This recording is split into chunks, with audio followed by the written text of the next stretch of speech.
So I was placed in a holding area in the basement of the hospital, and 24 hours later I was admitted to the main floor of the psych ward. I was told by doctors that I was undergoing a manic episode and suffering from bipolar disorder. I told them I had a history of depression, but never mania. Their explanation for this was quick onset mania, which is usually diagnosed around my age, 30. Personally, I really didn't understand what the doctors, family members, and friends were so overly concerned about. I had finally reached a point in my journey where I was experiencing bliss. The world had turned into a breathing, living poem. God was my constant companion, along with a rich internal world. I could see the archetypes and mythos in my life. I remembered that life is a stage. I was finding out what I was without my character. I was exploring my divinity. I had been working toward this goal since I picked up my first book on Wicca. Didn't they know that? Didn't they know I was working for enlightenment all those years? I'd made it to Nirvana and found my Shangri-La. How about remembering your divinity? Thank You, by Alanis Morissette. How about remembering your divinity? I told the doctors that my experience was very much like an LSD trip, but I had not ingested any drugs. They all looked meaningfully at each other. My doctors were from a land of many Hindus. I began to talk about Vishnu, Krishna, and holy people they would recognize. I was left alone after that. No more interviews with doctors. Some of my fellow residents in the hospital seemed to understand something about this battle between opposites, or good and evil. And this came from quite a few sources. It was very interesting being told the same story by different people who were supposed to be completely insane. They said that there were two factions, evolutionaries and de-evolutionaries. The concept is the evolutionaries wanted to continue to evolve and expand as a species, to become anointed or enlightened. They explained this by saying they want the sun and the planet to move further out and expand. So there was a visual to go along with that. The de-evolutionaries wanted constriction, in fact, possibly no life on Earth at all. They wanted the sun to go into the middle of the earth as the hot core of a machine-like world. So in the evolutionary, we see expansion, the sun going further away. In de-evolution, we see the sun in the middle of the planet. I was very confused at this point, hearing all of these mythologies and fables from fellow inmates. I asked Spirit why all this was happening. Why is there a battle of opposites? And a seemingly speeding up of evolution versus de-evolution. And then on my screen, in my head, I saw the actor Sidney Poitier. And for some reason, I knew he was in South Africa. And it didn't feel like the actor, that was just his face, that was just the visage he had. It really felt like Nelson Mandela, some powerful, meaningful man that came to this planet to help. So I'm watching this on my computer screen, basically in my head. It's as if we're having a Skype session. And I asked, why all this war?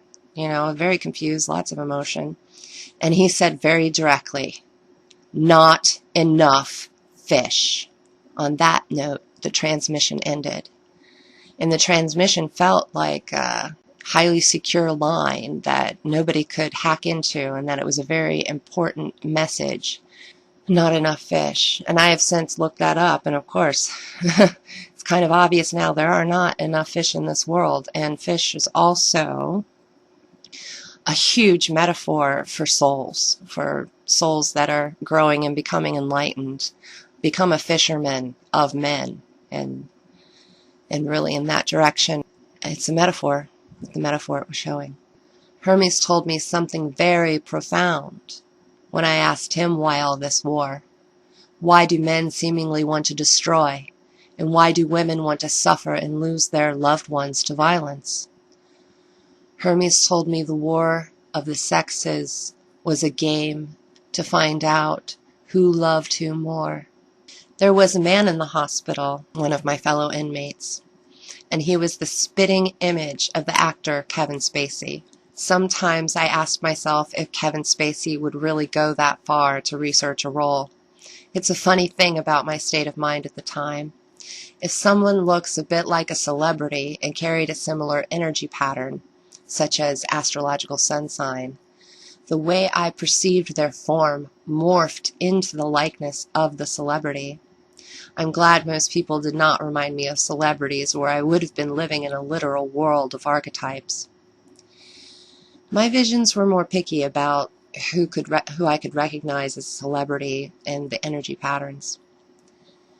We all have doppelgangers running around, even celebrities. Another patient reminded me of the Robin Williams character in the movie Dead Again.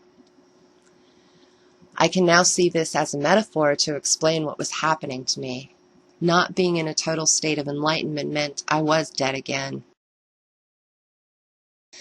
One day, I walked right past a visitor that was the twin of Reese Witherspoon.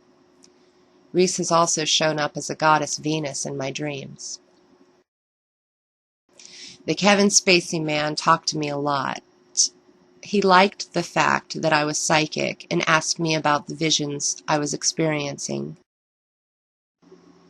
I told him that I had begun seeing people with swords superimposed on their body, like I could see through them, and I could see a very long, broad sword. And the sword was either pointing upwards or downwards. And at that point, he asked me if I saw any of the coma patients with swords, and I said, well, yes, I can remote view, I can see just about anyone in the hospital. And he explained from his point of view that the swords were saying they were going to live or going to die. And I got a different explanation of that. Archangel Michael told me the people who had inverted swords were not yet saved. A work in progress, if you will. There were less inverted swords than upright ones. At one point I asked Michael why he was above my head instead of at my side.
Archangels traditionally stand around us on all four sides. Michael replied that's because of my awakening, we all got promotions. He showed me a vision of a Buddhist lineage, bodhisattvas above bodhisattvas, going up and back on into infinity. Michael told me he was my protector. The sword above my head was keeping me safe. Michael then showed me a vision of myself in the bedroom of the man who molested me. He asked, "Do you remember the shadow that you both often saw, the shadow that haunted you when you were around him?" I said, yes, I did remember that. The predator and I had lengthy conversations about what the shadow could be. He thought it was a wraith feeding off our sexual energy.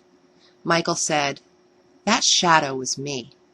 I was always with you, right by your side the entire time.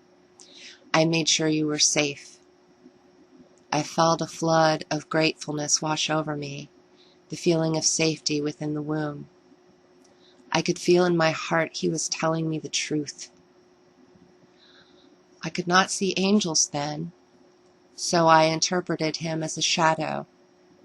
His presence was always noticeable back then, and now I know why.